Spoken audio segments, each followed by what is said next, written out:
নমস্কার, আমার আজকের ব্লগে আপনাদের স্বাগত। আশা করি সবাই ভালো আছেন। আমি গতকাল আপনাদের সঙ্গে আমার ঠাকুরের বাসনের একটা শর্ট ভিডিও শেয়ার করেছিলাম। আজকে সেই বাসনগুলোরই একটা ডিটেল ভিডিও আপনাদের সঙ্গে শেয়ার করব। এখানে প্রথমেই বলে রাখি, এই সমস্ত বাসন কিন্তু আমার একদিনে কেনা নয়। আমি বিভিন্ন সময়ে প্রত্যেক বছর ধনতেরাসে ধরুন একটা কিনলাম, পুজোর সময় পুজো উপলক্ষে ঠাকুরের একটা বাসন কিনলাম, বা যখন পুরী তারাপীঠ এই সমস্ত ঠাকুরের জায়গায় বেড়াতে যাই তখন সেখান থেকে কিছু কিনে আনলাম। এই করে আজকে কিন্তু আমার বাসনের স্টকটা অনেক হয়ে গেছে। প্রথমেই দেখুন, এই যে একটা ঘটের ওপর আম পাতা আর ডাব, এটা আমি আমাদের বারাসাতে কালী পুজোর সময় ওই বিভিন্ন ক্লাবকে একটা ওরা সম্মান বলে দেয়, কালী পুজোর সম্মান, একটা বক্সের মধ্যে এরকম একটা জিনিস সাজানো থাকে। সেইটা দেখে আমার খুব ভালো লেগেছিল, তখন আমি এইটা কিনেছিলাম। আর এটা তারাপীঠ থেকেই কিনে এনেছিলাম। গত বছর 2023 সালে আমি তারাপীঠ গিয়েছিলাম সেই সময়। এরপরে দেখতে পাচ্ছেন এই যে প্রদীপটা, এটা আমার হাজব্যান্ড আমাকে একবার ধনতেরাসের দিন কিনে দিয়েছিল। এটা আমাদের বারাসাতের দোকান থেকে কেনা। এইটা 28টা প্রদীপের একটা সেট। এটার কোয়ালিটিও খুব ভালো, খুব ভারী, আর প্রদীপের তেল দেওয়ার যে জায়গাটা ওটাও খুব ডিপ, যার জন্যে অনেকটা তেল ধরে। এটা অবশ্য এখন আমি ব্যবহার করিনি, এটা আমার ইচ্ছা আছে আমার ওপরে দোতলার ঠাকুর ঘর হলে এটা ব্যবহার করব। 21টা প্রদীপেরও একটা ছিল, কিন্তু আমার এইটাই ভালো লাগতে আমি এটাই নিয়েছি। কিন্তু এটা আমার পক্ষে খুব ভারী। এটা হয়তো কেউ যখন পুজো করবেন, কোনো পুরোহিত মশাই, তারা এটা দিয়ে আরতি করতে পারবেন, বা এমনি সামনে জেলে রাখলাম। আমি আরতি করতে পারবো না, এটার যা ওয়েট। এরপরে দেখুন কয়েকটা বাসন একসঙ্গে দেখাচ্ছি। এই যে প্রথমেই দেখুন একটা ঝুলানো ঘন্টা, এটা এবছর তারাপীঠ থেকে কিনে এনেছি। এই চন্দনের বাটি দুটো আমি এবছর তারাপীঠ থেকে কিনে এনেছি। আর পিছনে আমার যে একটা পিতলের পানি শঙ্খ রয়েছে আর একটা ঘন্টা রয়েছে, এগুলো সব আমার বারাসাতের দোকান থেকে কেনা। আর ওগুলো রাখার জন্য যে থালা দুটো, ওইটা আমি এক বছর পুরী গিয়েছিলাম, মানে এক বছর মানে গত বছরই আমি পুরী গিয়েছিলাম পুরো আমাদের ফ্যামিলির 17 জন মিলিয়ে। তখন ওই যে পুরীতে যেটা বিচে বালির ওপর যে মার্কেটটা, ওইখানে খুঁজতে খুঁজতে এরকম দুটো থালা পেয়ে যাই, তখন এই দুটো থালা কিনে নিয়েছিলাম।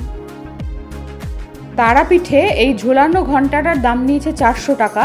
এর একটা একটু ছোট 300 টাকার একটা সাইজ আমার ঠাকুরের কাছে ঝুলানো আছে। আর এই চন্দনের বাটিগুলো 100 টাকা করে নিয়েছে, কিন্তু সেই অনুযায়ী আমার কোয়ালিটিটা খুবই ভালো মনে হয়েছে।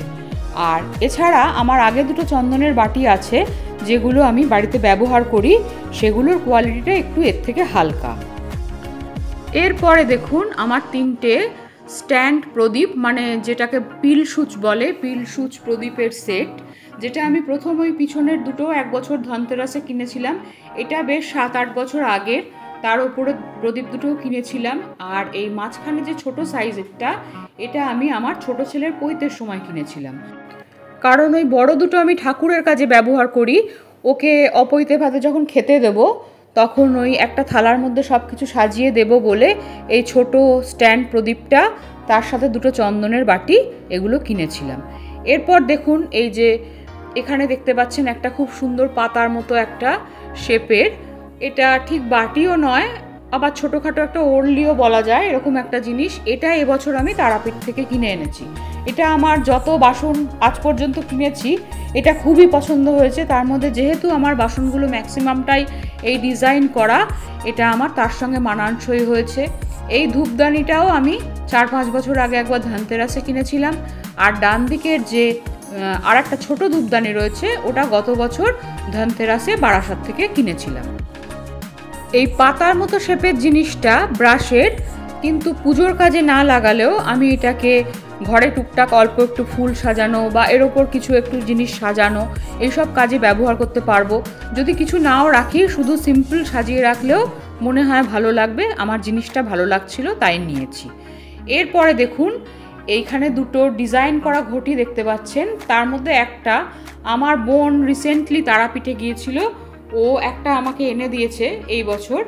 আর আমি তারপরে ভাবলাম আমি তাহলে আর একটা ঘটি এরকম সেম নিয়ে নিই, তাহলে আমি এটা একটা সেট করতে পারবো।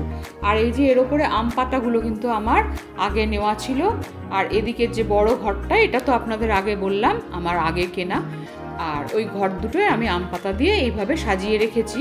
আপাতত ছোট ডাব নেই বলে এই দুটোর ওপর আর দিতে পারিনি, শুধু এইভাবে রেখেছি। যদি ঠাকুরের জায়গা সাজাই তাহলে একটু ফুল দিয়ে নয় সাজিয়ে দেবো। এরপরে দেখুন সামনেই আগের আমার ধূপদানিটা রয়েছে। এটাও গত বছর বারাসাতে নিলেও ডিজাইনটা কিন্তু আমার অন্যান্য জিনিসের সঙ্গে ম্যাচ করা। আর এই যে সব থেকে বড় ধুনুচিটা দেখছেন, এটা একরকম ধুনুচি, যেটাও আমি বারাসাত থেকে নিয়েছিলাম। এটা সম্ভবত গত বছর পুজোয় আমি বারাসাত থেকে কিনেছিলাম। আর ওর সঙ্গে ম্যাচিং করে এই ছোটোটা এবছর তারাপীঠ থেকে কিনে এনেছি। ছোটোটাই ইচ্ছে আছে যে সামবার্নি বলে ধুনো ধূপ, সেইগুলো জ্বালাবো। এবারে দেখুন এই দুটো থালা, দুটো রং দেখেই বুঝতে পাচ্ছেন যে দুটো দুবারে কেনা। প্রথম একটা হচ্ছে আমার আজ থেকে 3-4 বছর আগে তারাপীঠ থেকে কেনা। আর যেহেতু এটা একটা ছিল, এটার সঙ্গে আর একটা আমি এবছর গিয়ে নিয়ে এসেছি। কোনটা কোন বছর আমি ভুলে গেছি, কিন্তু রংটা এখন দেখছি দুটো দুরকম হয়ে গেছে। এর দামটা সম্ভবত 900-950 টাকা এরকম নিয়েছে। আমি তো একসঙ্গে অনেকগুলো নিয়েছি, মানে আমার বোনেদের জন্য এর থেকে একটু ছোটো সাইজের থালা এনেছি, তাই এক্স্যাক্ট দামটা বলতে পারবো না, মোটামুটি এরকম হবে।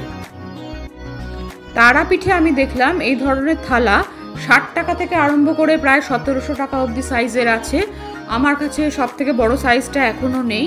এই যে দেখুন, এটা ওর থেকে একটা বড় সাইজ। এই দুটো আমি আগে একবার কিনেছিলাম, তার সঙ্গে এই গ্লাস দুটোর ডিজাইনগুলো অতটা এর সঙ্গে ম্যাচিং না হলেও যেহেতু ডিজাইন করা আছে আমি একসঙ্গে কিনে নিয়েছিলাম।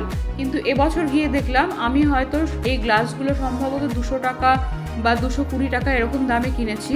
এবছর গিয়ে দেখলাম গ্লাসগুলো 350 টাকার ওপরে দাম চাইছে।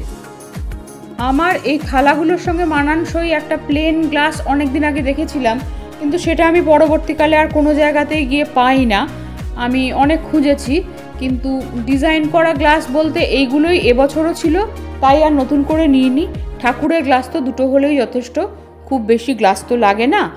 আর এবছর ওই জন্য অন্যান্য যেগুলো আমার পছন্দের জিনিস সেইগুলো নেওয়ার চেষ্টা করেছি।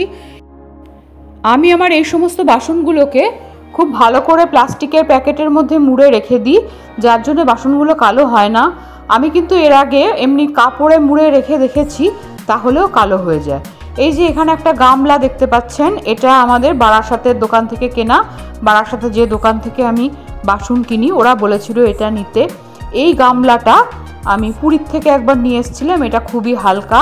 এখানে একটা গাছ প্রদীপ আছে, যেটা ওর বাবা এক বছর ধনতেরাসে কিনে এনেছিল। এটাও প্রায় 10-12 বছর হয়ে গেছে, কিন্তু আমি এখন পালিশ করিয়ে তুলে রেখে দিয়েছি। আর এখানে দেখুন একটা ডিজাইন করা ঘটি আর একটা প্লেন ঘটি দেখতে পাচ্ছেন। ডিজাইন করা ঘটিটা কিন্তু আমার আগে তারাপীঠ থেকে কেনা, আর প্লেন ঘটিটা আমাদের বারাসাত থেকে কেনা।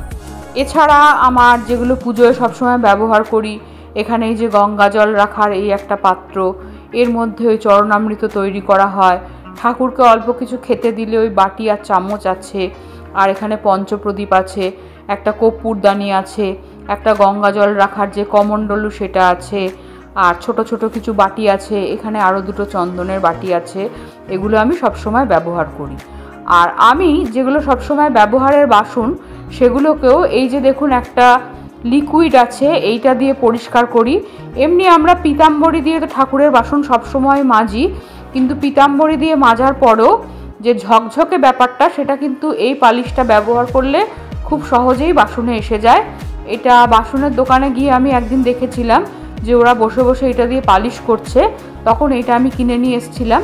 এটা 40 টাকা দাম, কিন্তু এটার গন্ধটা ভীষণ বাজে, একটা ঝাঁঝালো অ্যামোনিয়ার গন্ধ আসে। আর এটা দিয়ে মাখিয়ে রেখে একটা শুকনো কাপড় দিয়ে বেশ অনেকক্ষণ ভালো করে হাতের প্রেসার দিয়ে ঘষতে হয়, নাহলে কিন্তু চকচকে ভাবটা আসে না। আমি করে দেখেছি, আর হাতও ভীষণভাবে ড্রাই হয়ে যায়। তাই এটা আমি যতটা সম্ভব কম পারি ব্যবহার করি। এই যে রোজকার ব্যবহারের বাসনগুলো মাঝে মাঝে একটু এটা দিয়ে ঘষে নিই, তাতে ভালো থাকে। যারা ঠাকুরের বাসন কোসন ভালোবাসেন তারা হয়তো এগুলো অনেকেই জানেন, তাও আমার মনে হলো একটু আমি আপনাদের সঙ্গে শেয়ার করে দিলাম। তো আমার আজকের ভিডিও, আমার বাসনের কালেকশন যদি আপনাদের ভালো লাগে, আপনারা আমার ভিডিওটা লাইক করে দেবেন, আমার সঙ্গে থাকবেন। দেখা হবে পরবর্তী আর একটা ব্লগে।